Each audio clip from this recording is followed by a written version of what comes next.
Boa noite a todos. Quem está conosco agora, quarta-feira, 15 de abril, online.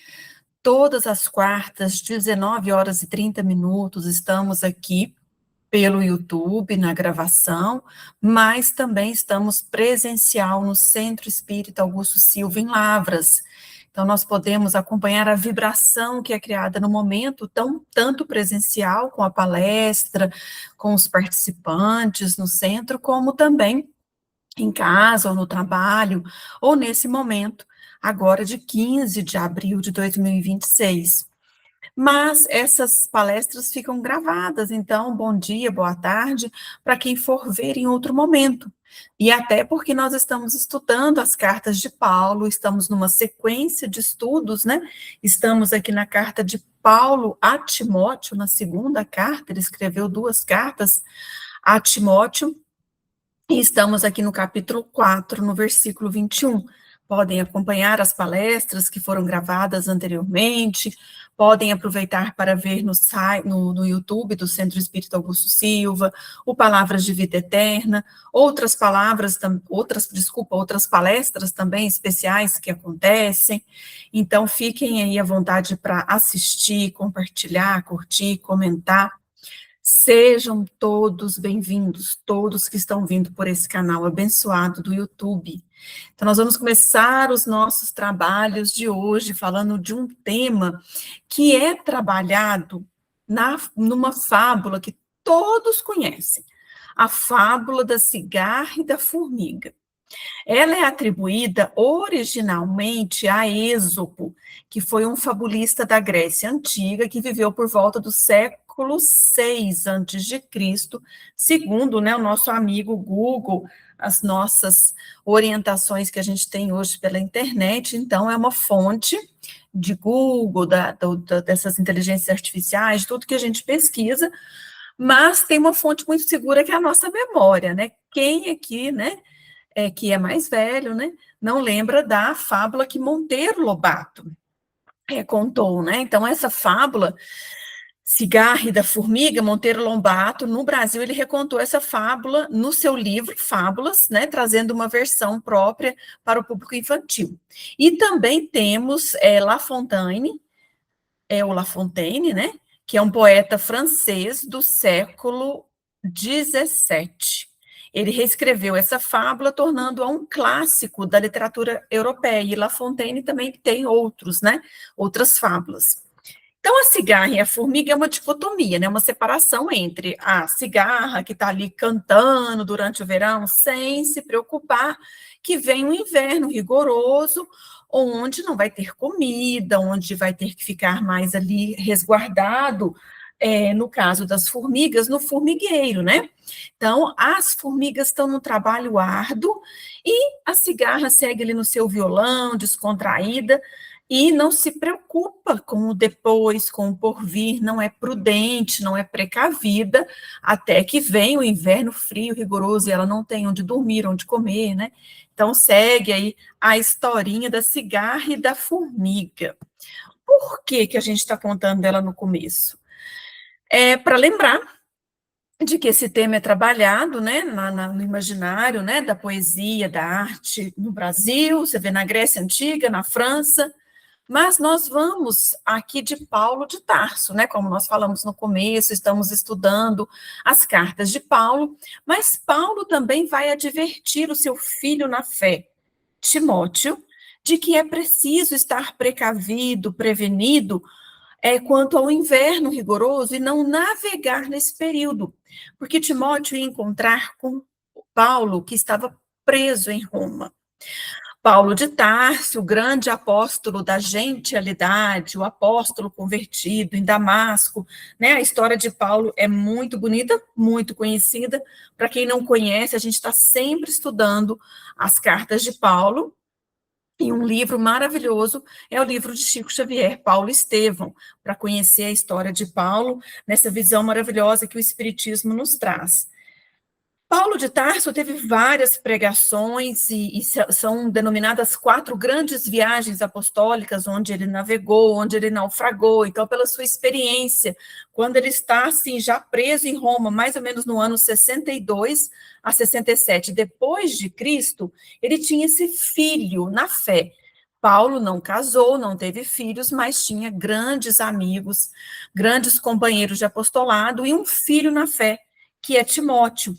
E ele queria, então, que Timóteo fosse até ele, eles estavam sempre, né? Nossa, Timóteo, quando Paulo fica muito triste em Atenas, com né, o rigor ali da ciência, da filosofia em Atenas, onde ele não consegue sair de lá e erguer uma igreja onde as pessoas assim recuam na hora que ele começa a falar das implicações morais de conhecermos Jesus, que é isso que a gente vai falar também.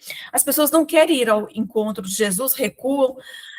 Paulo fica muito triste em Atenas, muito, muito triste, muito desvalido ali pelo terreno tão árido. E aí Timóteo chega para alegrá-lo. Naquele momento que ele estava ali mesmo desanimado, quando vê Timóteo chega, Paulo trouxe notícias ótimas de Corinto, o evangelho está florescendo lá, e aí a vida segue. Então, é aquela pessoa, aquelas pessoas que a gente tem também, que sempre chegam naquele momento certo, nos animam, nos soerguem, nos ajudam, inspirados pelo nosso protetor, por Deus, por Jesus, mas chegam e nos reerguem, nos ajudam. Então, Timóteo ia encontrar com Paulo em Roma. Esse caso de Atenas é bem no começo, no meio da pregação, esse que nós estamos falando agora, no final. Paulo já estava ali preso na prisão marmentina, e ele escreve para Timóteo instruções de conselhos, de coragem, e de que uma previdência que todo pai e mãe fala, menino, leva o casaco, vai sentir frio, põe um gorro, se agasalha, porque pode ficar frio, vai cair a temperatura, né? Nós estamos começando o outono, né?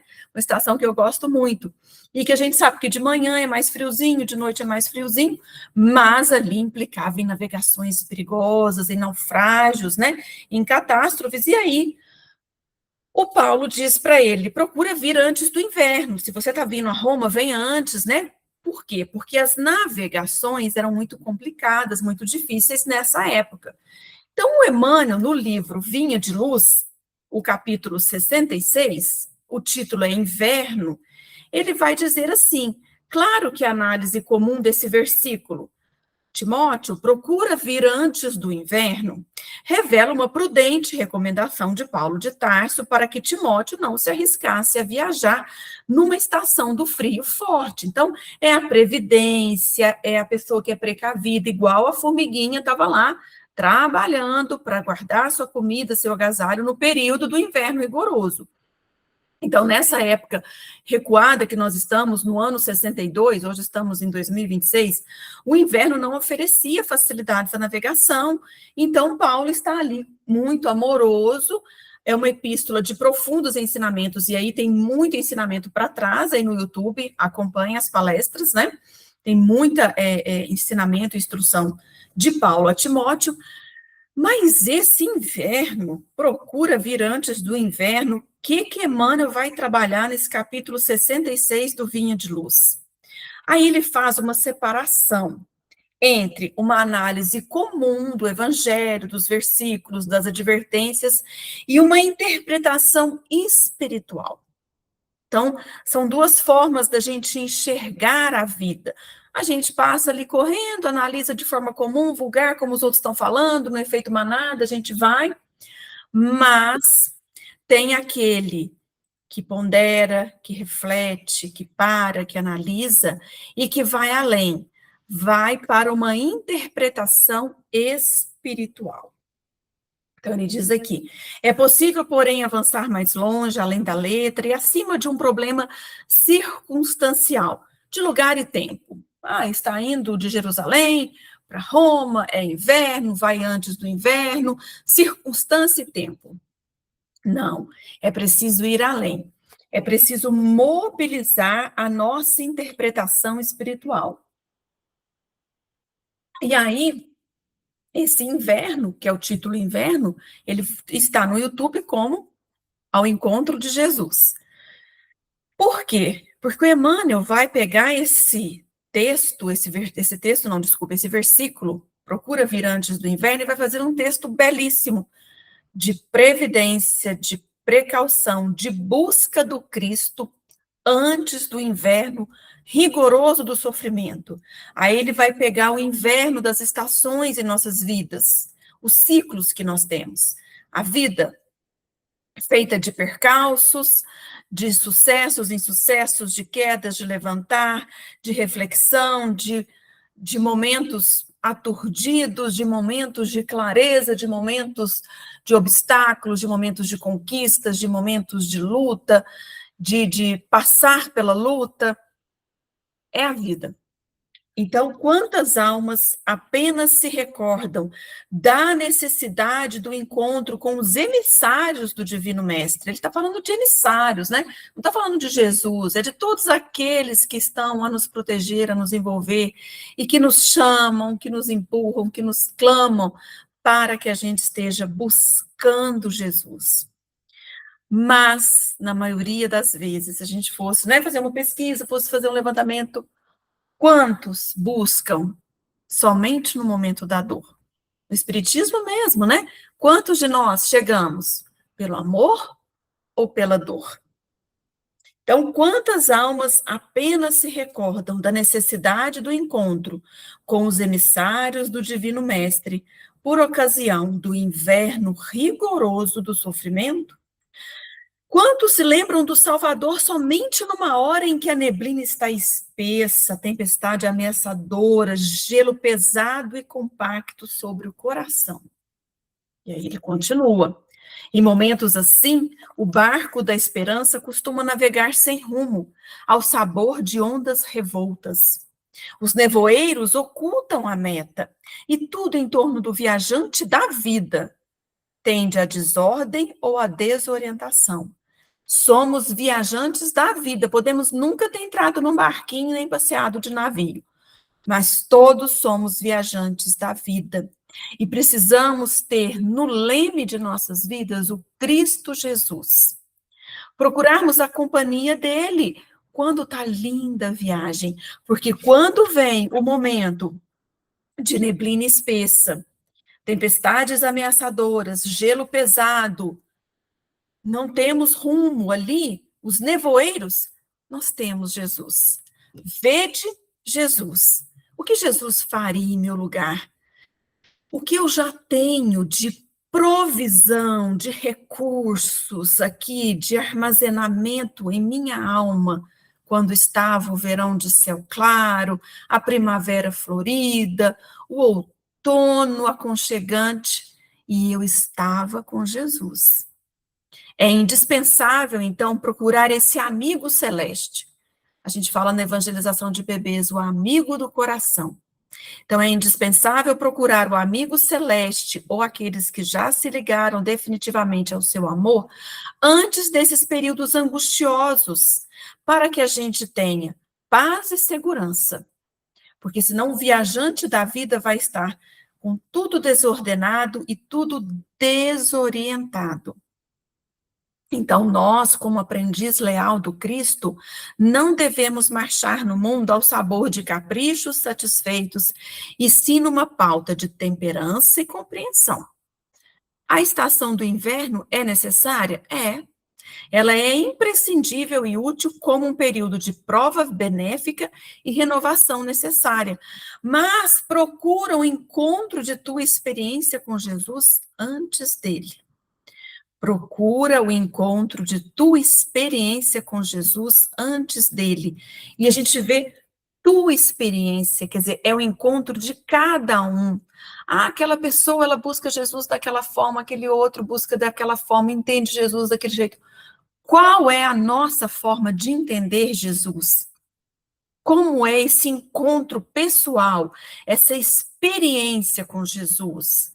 Como tem sido nós, viajantes da vida?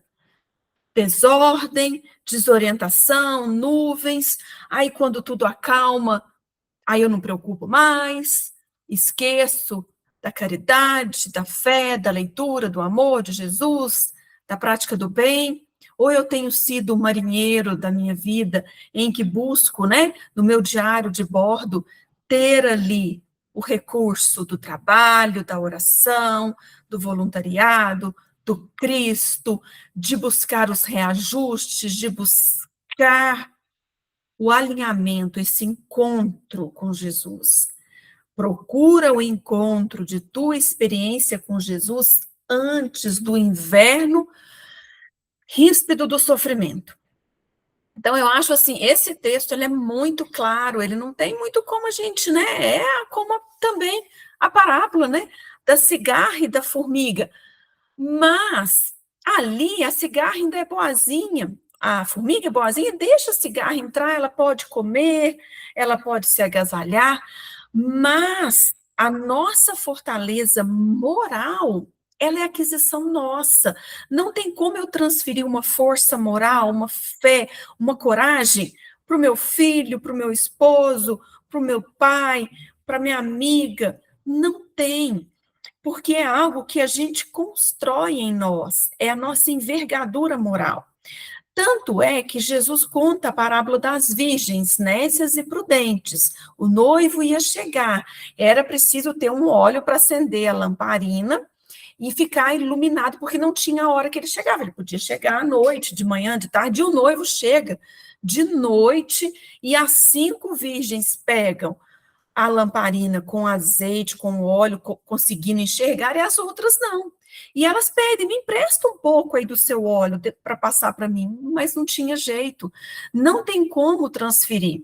Então, é exercício de cada um. É cada um viajante da sua vida buscar a tua experiência. Ele fala, busca a tua experiência.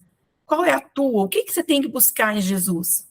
Mas quando eu fiquei refletindo nessa palestra, nesse estudo, ficou muito presente em mim trabalhar em mim, e aí, consequentemente, quem está escutando a palestra, quem está aqui, como que é esse Jesus? Quem é Jesus? Antes do Espiritismo, eu que não nasci no berço espírita, né? Que visão a gente tinha, a gente tem, ou às vezes mesmo dentro do Espiritismo, que visão a gente tem de Jesus? Será que a gente não está, como diz Emmanuel aqui, numa análise comum de Jesus e não buscando a interpretação espiritual do que seja Jesus? Encontrar Jesus, mas qual Jesus? Quem é ele? Como? Ele é Deus encarnado? É uma pessoa que faz milagres? É aquele que foi crucificado, que silenciou diante de Pilatos? Ele é o Salvador? Ai, Jesus é aquele que pune, que castiga, é um legislador moralista? Não, nada disso. Então, eu trouxe algumas interpretações de Jesus nas obras básicas, e uma em André Luiz, para a gente poder trazer um pouquinho de Jesus, para a gente entender o que seja, né? Então, quando a gente começa no Livro dos Espíritos, que é onde a gente tem que começar o Espiritismo para entender, Kardec divide em 4 partes o Livro dos Espíritos, e a terceira parte ele começa o estudo das leis morais. As leis morais que a gente consegue praticar, aprender e apreender aqui na Terra. Então, Jesus, ele é apresentado numa questão muito clássica para quem estuda o Espiritismo, que é a questão 625. Mas para chegar na 625, ele passou pela 620, 621, sobre a questão da lei moral, da lei de consciência, né? Onde está escrita a lei de Deus? Então, se eu quero ter na minha vida paz, né? Como ele diz aqui, procura um refúgio de paz, temperança, compreensão, segurança. Para eu ter esses recursos, eu tenho que praticar o bem.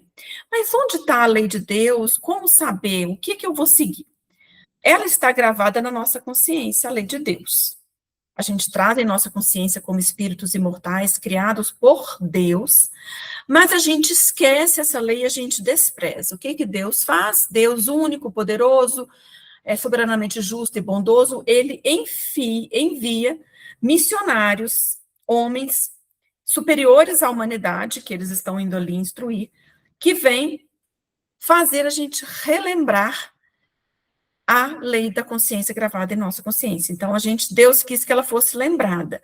E aí, então, Kardec pergunta, mas então, qual o tipo mais perfeito que Deus ofereceu à humanidade para servir de guia e modelo? Os espíritos dizem, Jesus. Em algumas tradições está, vede Jesus. Então, Kardec coloca Jesus como o tipo de perfeição moral a que a humanidade pode aspirar na Terra. Deus oferece Jesus como o modelo mais perfeito e a sua doutrina que ensinou é a expressão mais pura da lei do Senhor. Então, o Espiritismo, ele parte de Jesus, parte das palavras de Jesus, ele tem o Evangelho de Jesus, o Cristo Jesus como a base. Então, a questão 625 nos mostra que Jesus é guia e modelo da humanidade, enviado por Deus. Então, Jesus, quando eu vou encontrar com Jesus, eu vou encontrar com o Filho de Deus. Se ele é Filho de Deus e eu também sou, eu vou encontrar com meu irmão. Só que esse irmão é um irmão mais evoluído, um irmão que vai me servir de guia e modelo. Então, já começa a clarear como encontrar esse Jesus. Então, ele é como nós, foi criado por Deus, mas ele vive há mais tempo, tem uma evolução maior, então ele é o nosso guia e modelo. Eu vou seguir a plaquinha dele, vou seguir a bandeira dele, para não ficar perdida. Então, tá vendo como que a gente, né, não vai sendo aquele viajante com nevoeiros, com neblinas, não tem um rumo, que porto eu vou atracar, onde que eu vou, cadê minha bússola? Jesus é a nossa bússola, é nosso amor, o nosso roteiro de amor. E a gente parte das próprias palavras do Cristo. Ele disse, né, quando ele despede dos discípulos na última ceia, eles falam, mas Jesus, a gente quer ir com você. Ele fala, mas eu vou preparar o lugar. Para onde eu vou, vocês ainda não podem ir, mas eu vou preparar o lugar. E eles falam, mas como que a gente vai fazer para ir? E ele fala, eu sou o caminho, a verdade e a vida. Ninguém vem ao Pai senão por mim. Mais uma vez separando Deus, único Criador, e todos nós, seus filhos. Mas Jesus, como é que fica? Ele foi crucificado, ele fez milagre, então ele é nosso Salvador. Como que o Espiritismo pode nos explicar essa questão? E aí, a gente vai, né, para outros livros. A Gênese, por exemplo, trata dos milagres de Jesus. Ele fez milagres mesmo? Então, eu vou atrás de alguém que vai fazer um milagre. E aí, pronto, a tempestade no meu barquinho da vida acaba. Né? Jesus, ele tem um milagre ali de salvar a minha vida. Não é bem assim, né? Tem um caminho do milagre de Jesus, que é o que Kardec fala no item 63, no capítulo 15, na Gênese, que aí é a última obra das 5. Então, a gente falou do Livro dos Espíritos, estamos falando da Gênese, quando Kardec, 15 anos depois, escreve a Gênese, 1868, né? O Livro dos Espíritos é 1857. E quando ele estuda todos os milagres, as predições do Evangelho, aparições, curas, transfigurações, muito interessante, fala do desaparecimento do corpo de Jesus. Leiam a Gênese, né? Ou vamos reler a Gênese.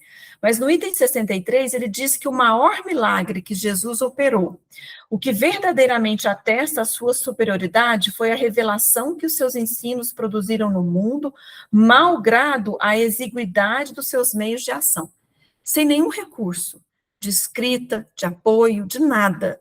Ele mudou, né, a humanidade em antes e depois do Cristo. Então, ele diz aqui, Jesus obscuro, pobre, nascido na mais humilde condição, no seio de um povo pequenino, né, na Galileia, né, nem era em Jerusalém, é Galileia. Um povo pequenino, ignorado, sem preponderância na política, na arte, na literatura, apenas durante 3 anos. Prega a sua doutrina e em todo esse curto espaço de tempo ele é desatendido, perseguido pelos seus concidadãos, vê-se obrigado a fugir para não ser lapidado, é traído por um de seus apóstolos, renegado por outro, abandonados por todo no momento em que cai na mão de seus inimigos. Só fazia o bem, e isso não o punha ao abrigo da malevolência. Condenado ao suplício que só aos criminosos era infligido, morre ignorado do mundo, visto que a história daquela época nada escreveu sobre ele, né? De Jesus, unicamente o historiador judeu Flávio Josefo diz pouquíssima coisa no livro Antiguidades Judaicas. Nada escreveu, entretanto, ajudado por alguns homens tão obscuros como ele, sua palavra bastou para regenerar o mundo. Sua doutrina matou o paganismo e se tornou o facho da civilização.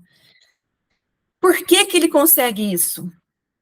porque ele colocou princípios sociais e regeneradores fundados sobre o futuro espiritual do homem. Se em vez desses princípios ele tivesse legado à posteridade alguns fatos miraculosos, talvez hoje a gente mal conhecesse Jesus, mas Jesus foi ali no cerne da nossa vida. Ele trouxe princípios sociais e regeneradores, fundados sobre o futuro espiritual do homem. Então ele não é algo que vai nos punir, que vai estar ali crucificado, nos vigiando, não. Ele traz princípios sociais e regeneradores, fundados sobre o futuro espiritual dos homens. É como está também no Evangelho segundo o Espiritismo. Não é um Jesus crucificado, um legislador moralista, um salvador. Jesus é o legislador do futuro espiritual dos homens, o futuro que compete a cada um de nós. E ele traz princípios sociais e regeneradores, não milagres, não fatos miraculosos, mas se existe algum, foi esse que Kardec coloca no item 63. Malgrado a exiguidade dos meios de ações, Jesus mudou a face do mundo. Então, aqui no livro Evangelho segundo o Espiritismo, Kardec começa no capítulo, é o 2 ou 3, o capítulo 1, não vim destruir a lei, né? Ele diz que o papel de Jesus não foi o de um simples legislador moralista, tendo por exclusiva autoridade a sua palavra, né? Então, a gente tem que ir ao encontro de Jesus, desse amigo do coração, desse amigo celeste, alguém que é amigo, que é irmão, que veio até nós para nos trazer essa mensagem e viver a mensagem e exemplificar. Então, cabia a Jesus dar-lhe cumprimento às profecias, né? Isaías tem muito a profecia da vinda do Messias, né? Tanto é que a gente pode pensar em Jesus como o Salvador, o Messias, né? Então, ele tinha que cumprir as profecias que anunciavam o seu advento, a sua autoridade vinha da natureza excepcional do seu espírito e da sua missão divina. Ele viera ensinar aos homens que a verdadeira vida não é a que está na terra, e sim a que é vivida, como ele diz, no reino dos céus. Vier ensinar o caminho que conduz a esse reino, os meios de se reconciliar com Deus e de pressentir esses meios na marcha das coisas por vir, para a realização dos destinos humanos. Entretanto, Cristo não disse tudo, limitando-se, respeito a muitos pontos, a lançar o germe de verdades, que, segundo ele próprio declarou, ainda não podiam ser compreendidas. São as palavras de Jesus, está lá no Evangelho de João: tenho muito a vos dizer, mas vós não podeis suportar, mas eu enviarei o Consolador prometido, que ficará eternamente convosco. Então, Jesus falou de tudo, mas em termos mais ou menos implícitos. Para ser apreendido o sentido oculto de algumas palavras, era necessário que novas ideias, novos conhecimentos, trouxessem uma chave indispensável, ideias que não podiam surgir antes que o espírito humano houvesse alcançado um certo grau de madureza. Então, a ciência teria que cumprir poderosamente para a inclusão e desenvolvimento das ideias. E aí que o Espiritismo é a ciência que vem revelar aos homens a existência e natureza do mundo espiritual, as suas relações com o mundo corporal, e aí a gente consegue mais entender as palavras do Cristo. O Espiritismo é a chave com o auxílio da qual tudo se explica de modo mais fácil. É isso que no próprio Livro dos Espíritos, que a gente falou primeiro, naquela questão 625, né? Depois, o Kardec pergunta, mas só por Jesus foram reveladas as leis divinas, né? Ele fala, não, todos aqueles que meditaram antes, né, puderam compreender as leis que estão gravadas na consciência, né? Só que Jesus ensinou verdades por meio de alegorias, numa linguagem alegórica, figurada, porque ele falava de conformidade com os tempos e os lugares. Aí o Espiritismo vem, através de um ensino claro e sem equívocos, para que ninguém possa pretextar ignorância e para que todos possam julgar e apreciar com a razão. Aí os espíritos dizem assim para Kardec: estamos incumbidos de preparar o reino do bem que Jesus anunciou. Daí a necessidade de que a ninguém seja possível interpretar a lei de Deus ao sabor de suas paixões, nem falsear o sentido de uma lei toda de amor e caridade. Então, é isso que o Espiritismo, né, a gente tem sempre falado, é o Consolador prometido, é a chave, né, que vem explicar aquilo que Jesus não tinha como explicar na época, mas a qual ele lançou todos os germes, a qual ele falou sobre tudo. Por isso que um livro, para a gente fechar essa nossa reflexão, é o livro A Caminho da Luz. Porque aí aqui ele ainda vai, Emmanuel, né, e Chico Xavier, vai explicar que Jesus faz parte de uma comunidade de espíritos eleitos que contém as rédeas diretoras da vida de todas as coletividades planetárias. Então, para melhor explicar aqui, diretamente da fonte A Caminho da Luz, a Gênese planetária, rezam as tradições do mundo espiritual, que na direção de todos os fenômenos do nosso sistema existe uma comunidade de espíritos puros e eleitos pelo Senhor Supremo do Universo, em cujas mãos se conservam as rédeas diretoras da vida de todas as coletividades. Essa comunidade de seres angélicos e perfeitos, Jesus é um dos membros divinos. Então, é uma categoria crística com o nome Jesus. Seria assim para a gente entender melhor. A personalidade de Jesus e a hierarquia espiritual, um espírito crístico. E quando eles vêm cuidar da Terra, eles já se reuniram 2 vezes no Sol, reúnem-se próximo ao Sol, né? E aí eles se reuniram a primeira vez para que ficasse Jesus incumbido de ser o governador e o diretor planetário. Ele que é o arquiteto divino. Então, ele que é o nosso salvador, ele que é, né, esse espírito que ele disse que estaria até o final dos tempos, até a consumação dos séculos. Então, a primeira reunião foi isso, quando decidiu-se, né, naquela nebulosa solar, que aqui seria feito o planeta Terra, que Jesus seria, né, o arquiteto, e depois eles se reuniram uma segunda vez para decidir a vinda de Jesus, trazendo à face da Terra a toda a família humana, eles são a lição imortal do seu evangelho, né? Então, Jesus viria quando a gente atingisse uma maioridade espiritual. Lembrando que esse livro trata um parênteses aqui, né? A Terra acolheu espíritos exilados de um outro sistema planetário, que é Capela. Então, a raça dos hindus, dos egípcios, dos arianos e dos judeus, né? Deixa eu só ver se eu não falei errado aqui. Vamos ver no índice, só para não ficar errado. A civilização egípcia, a Índia, a indo-europeia e o povo de Israel são as 4 grandes raças que foram exilados de um planeta, Capela, porque eles estavam atrapalhando, né, o bem, a evolução, e aí eles são convidados, né, a vir fazer um trabalho aqui na Terra, porque eles estavam atrapalhando os coleguinhas, né? Então, para a gente explicar de uma forma mais clara, que aí fica, né, certo. Não é castigo, não é punição, não é regresso, mas é um degredo, né? Vocês não vão voltar para trás, só que vocês não vão avançar para frente, porque agora a lei aqui é o mundo regenerado, a senha é a mansuetude, é o bem.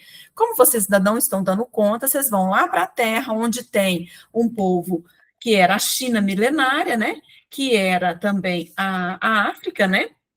E vocês vão lá ajudá-los, vocês vão levar grande cultura, grande conhecimento, ao mesmo tempo vocês vão espiar esse passado aqui em Capela.